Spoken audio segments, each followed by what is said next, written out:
This is Austin, What's going on? It's Dillon. and we're going to talk about Gundam Evolution. Yeah, It's here. Well, it's almost here. it's Season 5. it's gonna be great. It's going to be interesting. Way different. But first, we're going to look at the Susanowo trailer. I'm so excited. Like, as a melee player, I fucking love melee characters, and Susanowo is gonna be right up my alley. I'm a little afraid, as a not melee player, of facing a team full of 4 melee suits. Well, Uh, if you have 4 melee suits, right? yeah. That's kind of wild. It is wild. It's almost too wild. First of all, we can appreciate how cool he looks. He does look very cool. He's very, like, mantis-y. He's got kind of like an insect look to him. That's a great way to describe that. Yeah. For all of my Final Fantasy 14 players out there, he reminds me a lot of Ravana. So, yeah. Main weapon, enhanced saber, sub-weapon, beam chakra, maneuver and skill, trans am. So, because he's from 00, right? I think. Yeah. He looks great. He looks fantastic. And it's gonna be interesting. Oh, because he's got 2 projectiles, he's got a dash, and he's got a double swing. The double swing has knockback. Yeah, the second swing will knock you back a little bit. And I remember we were talking about that, like, when we were watching the live stream, and just like camping around the corner on harbor, and and knocking people off the edge one by one. I want to try and just like set that up where it's like before someone's turning a corner, do the first swing already. That way, the second swing, that's when he sees me just off the map. Oh man, he has a lot of potential, especially because his passive, which is a little ridiculous. Every time he gets a kill, he gets 400 armor. Or assist. Or assist. The maximum armor he can gain from his own passive is 900, but he can still get armor from other sources like Unicorn and Dom. So potentially like 2,500 maximum health. Fringe case, but it could happen. Yeah. One thing I was thinking about, and I don't know if they really touched up on it, is if he can get a total of 900 armor, right, in a blip, right? How many seconds can go by before he's able to get armor again? So say you're like in a long extended team fight, right? And you get like 2 picks early on, and he gets 800, but then he gets like picks kind of like seconds after each other, but he's getting attacked. So say he gets attacked, they take away the armor, but then he gets another kill like 5 seconds later. Does he get another piece of armor for that? Yeah, if there's a cooldown on the armor generation, I don't know. Because that would be just snowball, just, oh man. And like, because it's on assist, like, so that chakram, not only does it pierce, hits a wall, and then comes back to him. Yep. So there's a lot of opportunity there to get assists. Yeah. Playing him quote unquote right, he's going to be a brawler. He's going to want to be in there with everybody. Kind of a high risk, high reward character, but it's hard to tell exactly how that's going to play out. Well, that chakra ability has a little bit of AoE, right? So is it the chakra, right? It's the ball that has AoE. The ball has the AoE. But the ball does not pierce. The ball just hits. Right. But if there's like a bunch of characters grouped up, right? And you hit them. Yeah. And that's like 4 or 5, yeah. You just get 4 or 5, right? And is the ball the one that has the slow or the chakra? I think the ball and the chakram both have slow. Okay, yeah. So because the other thing about him is he does more damage to slowed enemies. Yep. So that's the combination. That's what you'll lead with.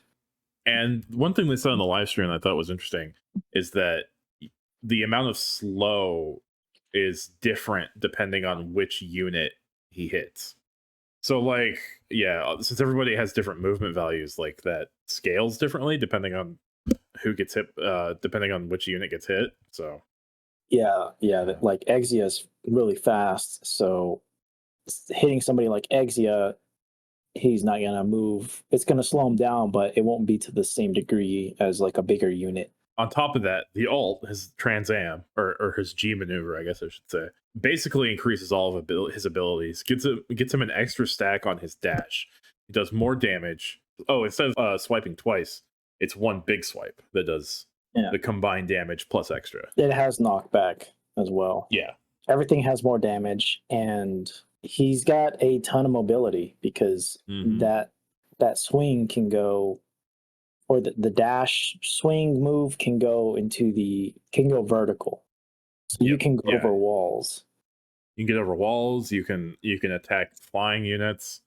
And when he's in Trans Am, he gets 2, which is a lot of distance. And like the point you made when we were watching it was like, this guy's gonna bully the shit out of snipers. Yeah, I can't see anybody really escaping him other than Zaku.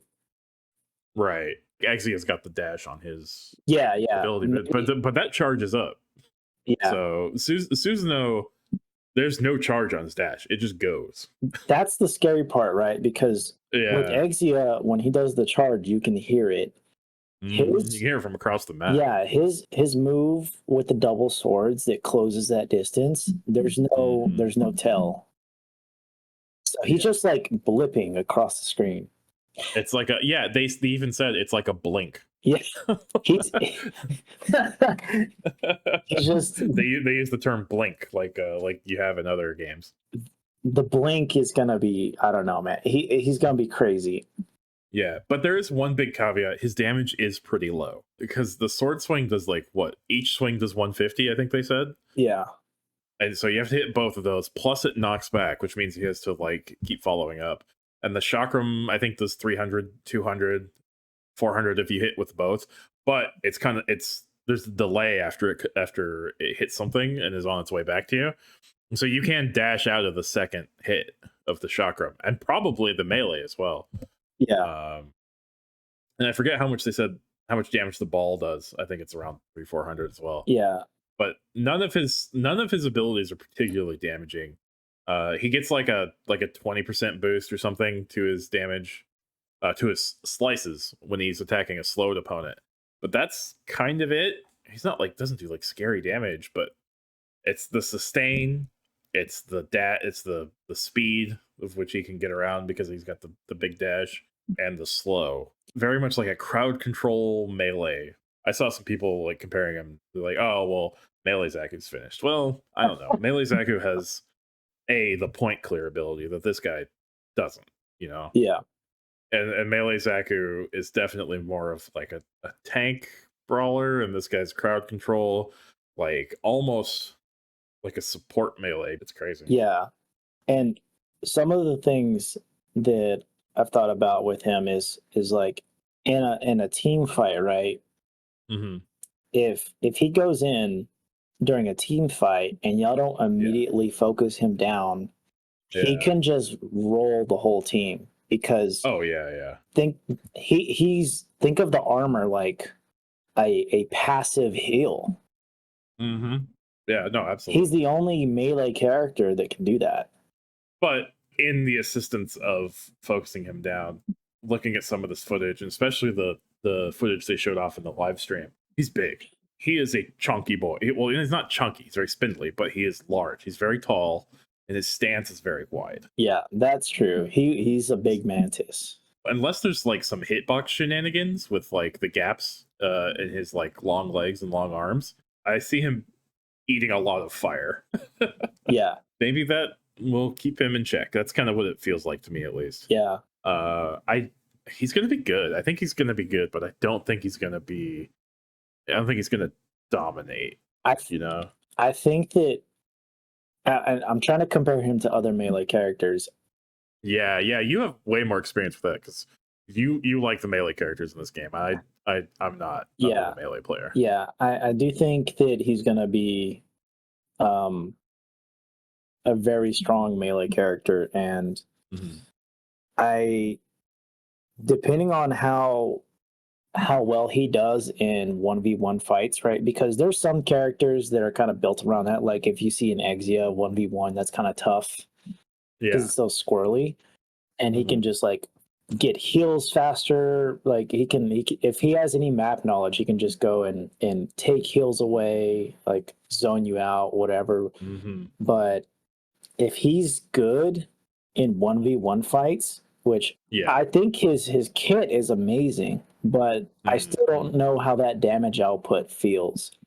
Yeah. You know, he's going to be quick, he's going to be fast, but is he better for team fights or is he better 1v1 is what I'm worried about. But if he can do 1v1 fights and team fights, he could be potentially the best melee character in the game. Yeah, no, you're not wrong. He definitely feels like he's geared toward, like, the kit like encourages you to do team fights because of the slow and the heals on kill and assist. Yeah. So because Bobby, or Barbados, I call him Bobby. He's my Bobby. But if you're playing against a good team, they can really just shut them down because the stun charge or the stun ability for the wind up on the slam is, you can hear it coming. Yeah. And so from a mile away. So you can just zip out of the way. Like it's a lot harder to hit that ability against better players. And so I know I have trouble hitting that ability against better players. And if you miss it, you're basically dead. Better teams will shut you down. If you miss that ability, one Gundam can take you out. Oh yeah, if he hits his headshots, high risk, high reward. He definitely falls off, I think, against better players. Where this character looks like in a behind a skilled player could just roll a whole team. With his kit. Yeah. With that passive armor ability. That maybe. My mind. The only the low damage though. It's that feels like such a huge caveat that a lot of people are missing. Yeah. Because it's not a lot. The kit does look really good. His chakram ball dash hit combo, I think, does like 900 damage, something like that. Yeah, with if he uses the G maneuver, he can kill one combo. Yeah. But 900 and that's if you hit all of that, right? Because you can dash out of the chakram, you can probably dash out of the second melee hit, and a lot of suits have gotten HP buffs over the last couple of seasons, including this one, which I guess we'll get to here. Yeah, I'm very curious to see what it's like to play against him. I think he's going to be an easy hook with Marasai because he's so big. He's so big, Yeah, he's a big boy. But 1100 though, that's a lot. That's not. Well, it's nothing to sneeze at. They had to make him big with that fucking passive. Holy shit! Honestly, and I don't think I've ever watched 00, so I don't know how big he's supposed to be. Like, I know they try and keep the scales somewhat close to quote unquote canon. I wonder if he's a big guy in the show. I don't know. Let us know in the comments because it's not a Gundam I've seen. It's been a while since I've seen it, and I tend to forget things easy. So, but he's gonna be a lot of fun to play. Another point that you brought up, or something that they've talked about with the patch, is a lot of the shield characters getting more mobility. Yeah, and so that could that change, and we're going to talk about that later. But that changes. It could be potentially make it harder for melee characters to confirm kills. And that's it for Susanowo. We've got a breakdown and analysis of the Season 5 patch notes coming out next. Keep an eye out on the channel, and there will be a link in the description below.